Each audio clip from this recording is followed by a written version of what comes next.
السلام علیکم ورحمۃ اللہ وبرکاتہ۔ الحمد للہ رب العالمین والصلاة والسلام علی رسولہ الکریم وعلی آلہ وصحبہ اجمعین، اما بعد۔ عن ابی ایوب الانصاری رضی اللہ عنہ ان النبی صلی اللہ علیہ وسلم قال: اذا اتيتم الغائط فلا تستقبلوا القبلة ولا تستدبروها ولكن شرقوا او غربوا، رواه البخاری فی صحیحہ فی کتاب الصلاۃ۔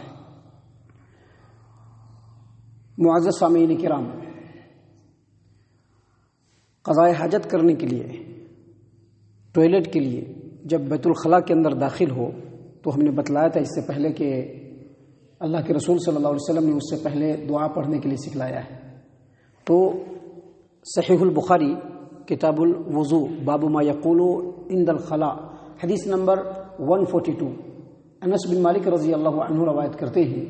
کہ نبی صلی اللہ علیہ وسلم جب ٹوائلٹ کے اندر داخل ہوتے، بیت الخلاء کے اندر داخل ہوتے، تو آپ صلی اللہ علیہ وسلم پڑھتے تھے: اللہم انی اعوذ بک من الخبث والخبائث، اللہ تبارک و تعالی میں تیری پناہ طلب کرتا ہوں ناپاک جنوں اور جنیوں سے، خبیثوں اور خبیث کی جو ہوتی ہے فیمیل، اس سے، جنوں اور جنیوں سے جو ناپاک ہوتے ہیں ان سے میں اللہ تبارک و تعالیٰ تیری پناہ چاہتا ہوں۔ یہ دعا نبی صلی اللہ علیہ وسلم نے سکھلائی ہے۔ لیکن ایک حدیث میں یہ بھی ہے کہ بیت الخلاء میں داخل ہونے سے پہلے بسم اللہ پڑھنا چاہیے، اور حدیث کے جو دوسرے جگہ پہ الفاظ ہیں وہ یہ ہیں کہ جب آدمی بیت الخلاء میں داخل ہونے کا ارادہ کرے، تو اس کا مطلب یہ ہوا کہ جب آپ حمام میں داخل ہوں تو اس سے پہلے آپ کے دل میں ارادہ آیا کہ آپ حمام میں جائیں گے، حمام کے دروازے سے پہلے پڑھنا چاہیے بسم اللہ۔ بسم اللہ کیوں پڑھنا چاہیے؟ اس سلسلے میں حدیث ہے۔ حدیث کو امام البانی رحمہ اللہ اپنی کتاب ارواء الغلیل فی تخریج احادیث منار السبیل حدیث نمبر 50 پہ علی رضی اللہ عنہ کی روایت ہے، وہ روایت کرتے ہیں کہ رسول اللہ صلی اللہ علیہ وسلم نے فرمایا کہ جب کوئی آدمی بیت الخلاء میں داخل ہونے کا ارادہ کرے اور اس وقت بسم اللہ پڑھ لے تو بسم اللہ پڑھنا جنوں کی آنکھوں اور انسان کے سطر کے درمیان پردہ حائل کر دیتا ہے۔ یعنی بسم اللہ پڑھنے سے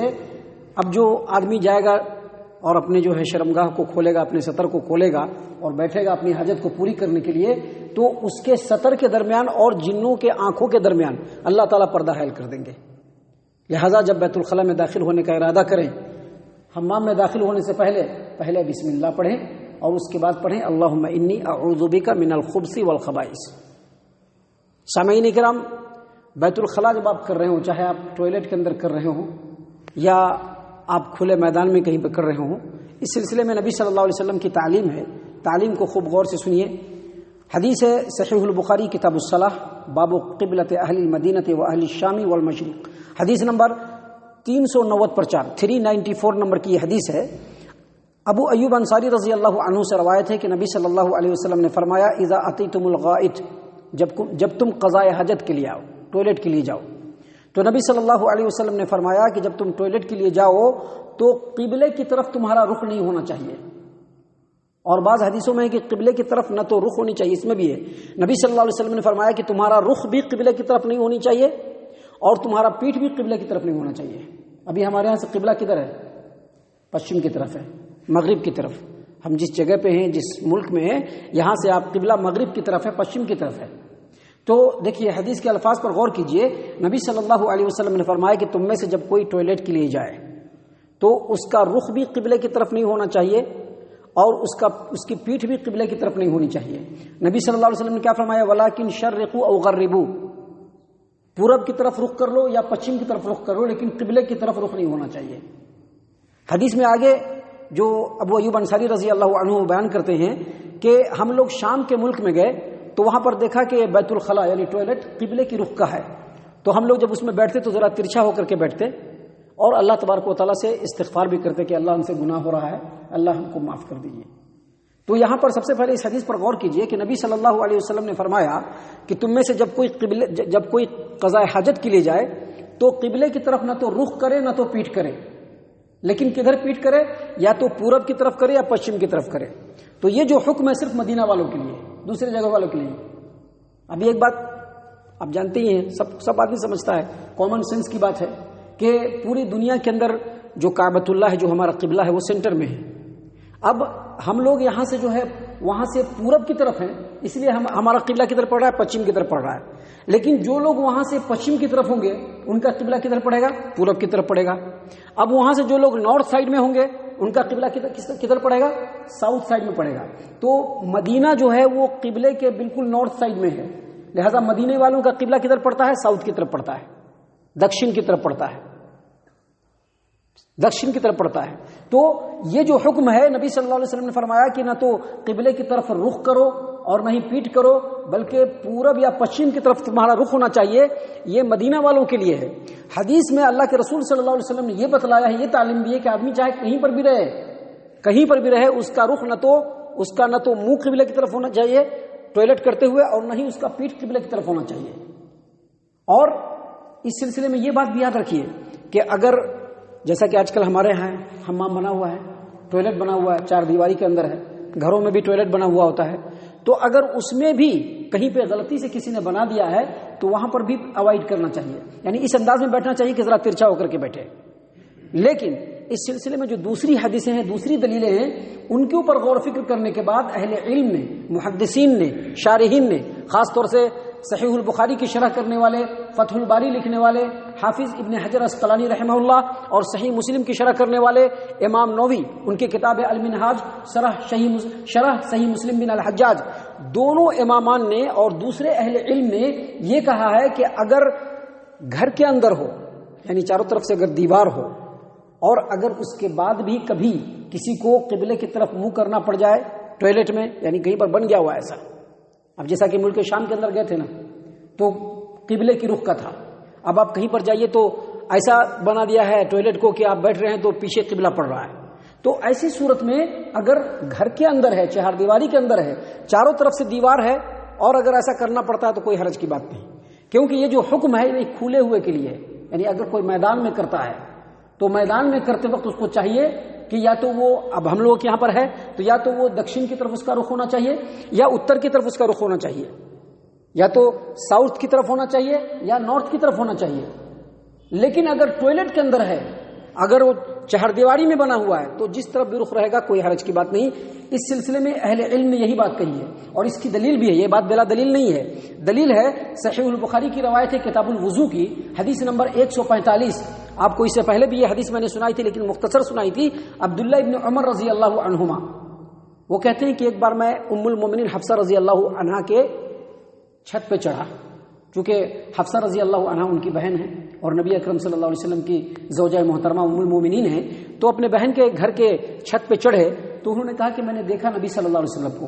آپ جو ہے بنے ہوئے ٹوائلٹ کے اندر جو ہے قضاء حاجت کر رہے ہیں، اور آپ کا جو رخ ہے وہ شام کی طرف، اور آپ کا جو پیٹھ ہے وہ کعبۃ اللہ کی طرف ہے۔ تو اس سے کیا پتہ چلا کہ اگر کمرے کے اندر ہو، اگر 4 دیواری کے اندر ہو اور اس میں اگر قبلہ رخ ہو جاتا ہے یا قبلہ پیٹھ ہو جاتا ہے تو کوئی حرج کی بات نہیں ہے، لیکن اگر میدان میں کریں گے تو میدان میں ہم کو قبلے کی طرف نہ تو رخ کرنا ہے نہ ہی پیٹھ کرنا ہے۔ اس سلسلے میں ایک اور روایت ہے جس کو امام ابو داؤد سنن ابی داؤد کے اندر کتاب الطہارہ کے اندر روایت کرتے ہیں کہ جابر بن عبداللہ رضی اللہ عنہ نے کہا کہ نبی صلی اللہ علیہ وسلم نے ہم لوگوں کو منع کیا تھا کہ جب تم پیشاب کرو، رفع حاجت کرو تو تمہارا منہ بھی قبلے کی طرف نہیں ہونا چاہیے، تمہارا پیٹھ بھی قبلے کی طرف نہیں ہونا چاہیے، لیکن مرنے کے ٹھیک 1 سال پہلے نبی صلی اللہ علیہ وسلم کو میں نے دیکھا کہ آپ صلی اللہ علیہ وسلم کا جو پیٹھ تھا وہ کعبۃ اللہ کی طرف تھا۔ تو اس سے کیا پتہ چلا کہ یہ جب گھر کے اندر کریں گے، 4 دیواری میں کریں گے تو کدھر بھی رخ ہو کوئی حرج کی بات نہیں، لیکن میدان میں کریں گے تو ہم کو نہ تو کعبۃ اللہ کی طرف رخ کرنا ہے اور نہ ہی پیٹھ کرنا ہے۔ اس سلسلے میں ایک اور حدیث ہے، اور اس حدیث کو بھی امام ابو داؤد اپنی سنن ابی داؤد کتاب الطہارہ کے اندر نقل کرتے ہیں کہ عبداللہ ابن عمر رضی اللہ عنہما ایک مرتبہ کہیں چلے جا رہے تھے، میدان میں کسی سفر پہ تھے، تو ایک جگہ پر ان کو قضاء حاجت کی ضرورت پڑی، پیشاب کرنے کی ضرورت پڑی، تو وہ اپنے سواری سے اترے اور قبلے کی طرف جو ہے انہوں نے اپنی سواری کو بٹھا دیا، قبلے کی طرف اپنی سواری کو بٹھا دیا، اور پھر اسی سواری کی طرف رخ کر کے انہوں نے پیشاب کیا۔ راوی کہتے ہیں کہ میں نے ان سے پوچھا کہ اے ابو عبد الرحمن، اللہ کے رسول صلی اللہ علیہ وسلم نے تو قبلے کی طرف رخ کر کے پیشاب کرنے سے منع فرمایا ہے، تو کہا کہ بالکل منع فرمایا ہے، لیکن یہ جو حکم ہے وہ میدان کے لیے ہے، لیکن اگر آدمی اور اس کے قبلے کے درمیان کوئی اوٹ آ جائے، کوئی آڑ آ جائے، تو پھر اگر آدمی اس طرف رخ کر کے پیشاب کر لیتا ہے یا قضاء حاجت کر لیتا ہے تو لا باس ولا حرج۔ یہاں پر میں ایک بات بتلا دوں کہ اللہ کے رسول صلی اللہ علیہ وسلم کی حدیث آنے کے بعد اور اللہ کے رسول صلی اللہ علیہ وسلم کی حدیث کے مطابق اگر صحابہ کرام رضوان اللہ علیہم اجمعین میں سے کسی نے بھی عمل کیا ہے تو وہاں پر اپنی لاجک اور اپنی تھیوری مت لگائیے. تھیوری لگاتے ہیں بہت سارے لوگ، نہیں ایسا کیسے، نہیں ایسے ہو سکتا ہے نا، نہیں لوگوں کو ہم نے ایسا نہیں دیکھا ہے کرتے ہوئے، نہیں لوگ ایسا نہیں کرتے ہیں. تو یہ تھیوری نہیں لگانا ہے، یہ ہمارے ایمان کے اوپر جو ہے ایک حرف آنے والی بات ہے. ہم کو سب سے زیادہ پیارا ہمارا ایمان ہے، ہمارا ایمان سب سے پیارا ہے،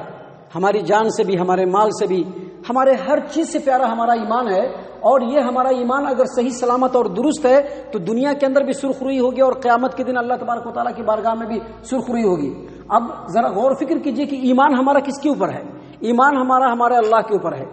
ایمان ہمارا ہمارے رسول صلی اللہ علیہ وسلم کے اوپر ہے، ایمان ہمارا اللہ کے رسول صلی اللہ علیہ وسلم کی لائے ہوئے دین اسلام کے اوپر ہے. تو جب ہمارا ایمان اس چیز کے اوپر ہے تو ہم اپنا ذہن اور اپنا بھیجا نہیں لگائیں گے، خواہ مخواہ کی لاجک میں نہیں پڑیں گے، ہم لوگ خواہ مخواہ کی ادھر ادھر کی باتوں میں نہیں پڑیں گے. جب حدیث آ گئی اور جب اس کے مطابق صحابہ کرام کا عمل آ گیا تو بس وہیں پر اپنے گردن کو جھکا دینا ہے. اسی میں ہمارے لیے خیر ہے، اسی میں ہمارے لیے بھلائی ہے، اور یہی مسلمان ہونے کا تقاضا بھی ہے. تو یاد رکھیے بیت الخلاء کے لیے جب آپ جائیں، اگر آپ چہار دیواری کے اندر ہو، رخ کدھر بھی ہو جائے گا، کوئی حرج کی بات نہیں، لیکن پھر بھی پرہیز کرنا چاہیے. لیکن اگر آپ میدان میں کر رہے ہیں تو میدان میں نہ تو ہمارا رخ قبلے کی طرف ہونا چاہیے اور نہ ہمارا پیٹھ قبلے کی طرف ہونا چاہیے.